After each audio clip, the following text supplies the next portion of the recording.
Hello friends, welcome to another vlog. और आज मैं जो ज़िक्र करने वाला हूँ वो ज़िक्र करने वाला हूँ साइट का।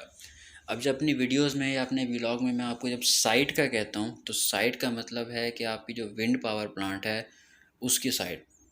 ओ तो अब ब्रॉडर पिक्चर में अगर आप बात करें कि साइट है क्या, विंड पावर प्लांट है क्या और विंड पावर प्लांट होता क्या है, उसका लेआउट क्या होता है, आज उस पर डिस्कशन करते हैं।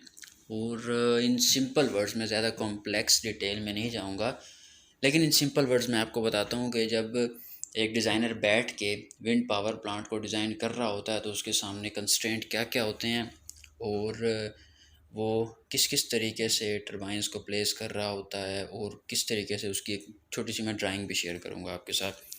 तो आइए चलते हैं कि अगर एक डिज़ाइनर बैठे तो उसके सामने इनिशियल डाटा क्या होता है और किस तरीके से वो, मिसाल लेते हैं 50 मेगावाट का प्लांट को वो डिज़ाइन करेगा।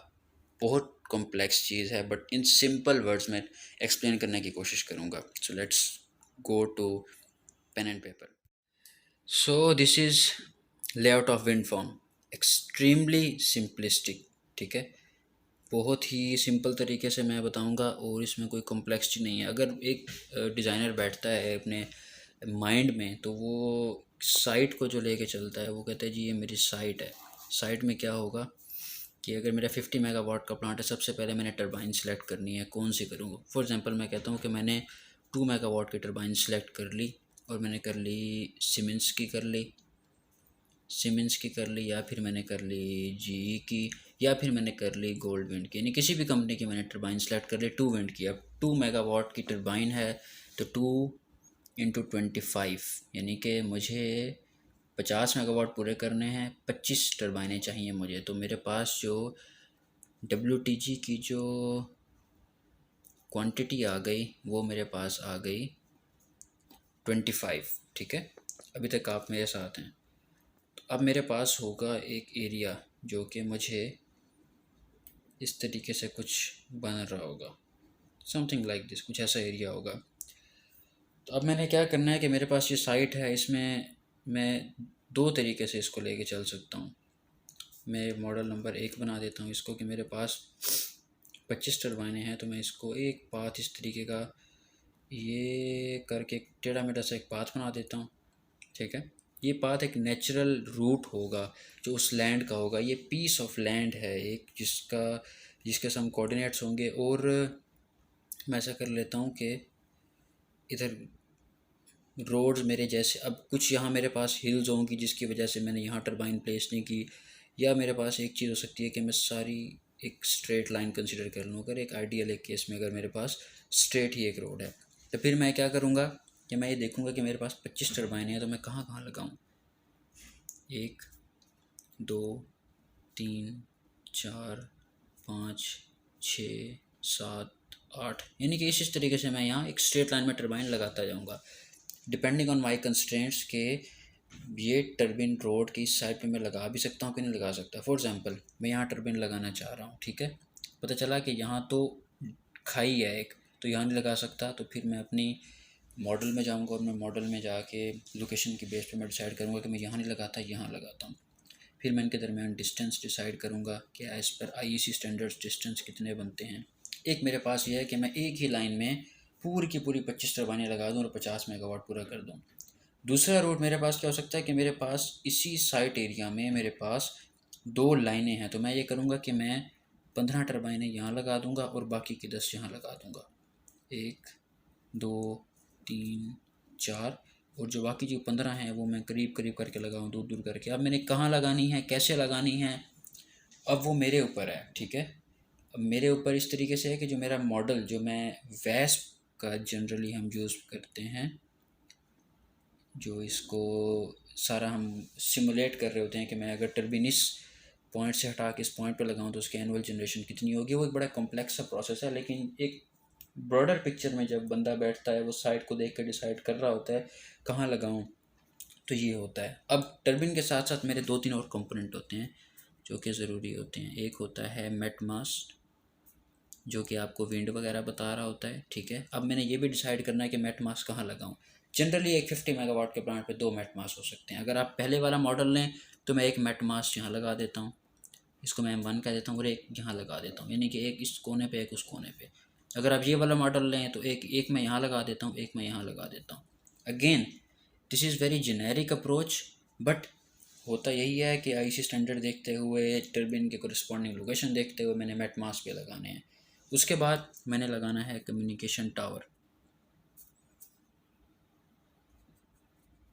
कम्युनिकेशन टावर क्या करेगा कि जो मेरे विंड पावर प्लांट से कम्युनिकेशन होनी है मेरे नियर बाय ग्रिड पे, और इंटरनेट की फैसिलिटी आनी है, वो लगनी है, वो मैं जनरली प्रोजेक्ट के मिड में लगाता हूँ। प्रोजेक्ट के मिड में क्यों लगाता हूँ उसका भी मैं आपको अभी रीज़न बताता हूँ। अगर यहाँ है तो प्रोजेक्ट का मिड मेरा कहीं यहाँ बन रहा होगा, कहीं यहाँ बन रहा होगा। This is based on site based conditions के वाटर फ्लो किस तरीके से है, फ्लड स्टडी किस तरीके से है। अब नेक्स्ट वीडियो में मैं आपको थोड़ा सा ये भी बताऊंगा कि फ्लड स्टडी किस तरीके से हमें अफेक्ट करती है और फ्लड स्टडी होती क्या है। ये हो गया दूसरा कंपोनेंट। सबसे इम्पोर्टेंट जो कि कंपोनेंट है, अब मैं आता हूँ ग्रिड की तरफ कि मेरा ग्रिड किस जगह होगा। ग्रिड मतलब कि जो मेरे ट्रांसफार्मर लगेंगे, SVC लगेंगे, जिस पे मैंने अभी रिसेंट व्लॉग भी बनाया है कि ग्रिड जो बनेगा वो किस लोकेशन पे बनेगा। जनरली ये होता है कि अगर मेरे पास 25 WTGs हैं तो मेरा 14 to 15 WTGs के बीच में, या फिर प्योरली बेस्ड ऑन के जो NTDC की लाइन आ रही है पाकिस्तान में, या अगर किसी बाहर मुल्क में आप, तो किसी जो ग्रिड से आप कनेक्ट हैं एक्सटर्नल गवर्नमेंट के, उसकी लाइन किस पॉइंट पे आ रही है। हो सकता है कि वो लाइन आपको 14 और 15 WTG के बीच में आए, हो सकता है वो लाइन आपकी आए 10 और 12 के बीच में। तो ये प्योरली बेस्ड ऑन, हो सकता है वो 16 से 17 के बीच में आपको सूटेबल लगे। ये आपका एग्रीमेंट होता है गवर्नमेंट के साथ कि आप किस पॉइंट पे, गेंट्री का इसको हम नाम देते हैं, गेंट्री का, कि किस पॉइंट पे आप हमें एक्सेस देंगे कि हम अपने पावर प्लांट से बिजली बना के आपके ग्रिड में एंटर करें। या आप यूटिलिटी को अगर सप्लाई कर रहे हैं तो यूटिलिटी आपको बताएगी कि मेरे जो करीबी तरीन पॉइंट पड़ता है वो ये, इनमें से ये पड़ता है, या ये पड़ता है, या ये पड़ता है। सो बेसिकली किन टरबाइंस के बीच में आप ग्रिड प्लेस करेंगे। उस ग्रिड में आपके पास रहने की जगह होगी, ट्रांसफार्मर होगा, उसमें आपके पास स्विच गियर आप कह दें, अगर आपने कंट्रोल रूम होगा उसमें, तो ये होगा हमारा ग्रिड। एक लाइन में है तो ग्रिड आप जनरली दरमियान में लगाते हैं। अगर इस टेढ़े मेढ़े तरीके से हो तो फिर आपका एग्रीमेंट होता है कि आपकी लाइन यहाँ से आ रही है, या लाइन यहाँ से आ रही है, या लाइन यहाँ से, या यहाँ से, उसकी बेस पे होता है। अब ये तो हो गई जनरल डिस्कशन। अब मैं आपको एक्चुअल ड्राइंग पे लेके जाता हूँ कि अब जो भी मैंने बातें की हैं क्या ऐसे ही होता है या कुछ अलग चीज़ है।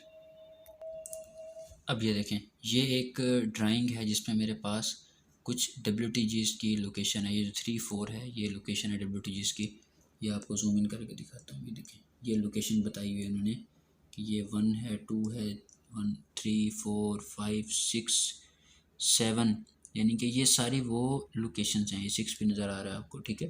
तो ये उन्होंने एक ओवरऑल लेआउट बताया हुआ। ये मेन एक्सेस है रोड का, ये केबल ट्रेन चल रही है, यानी कि इसी तरीके से ट्रेन को देखते हुए कि आपका हिसाब किताब क्या बन रहा है आपके लैंड के हिसाब से उन्होंने बता दिया कि आपका ये 10 WTG है, नंबर 11 है, ये 12 है, ये 13 है।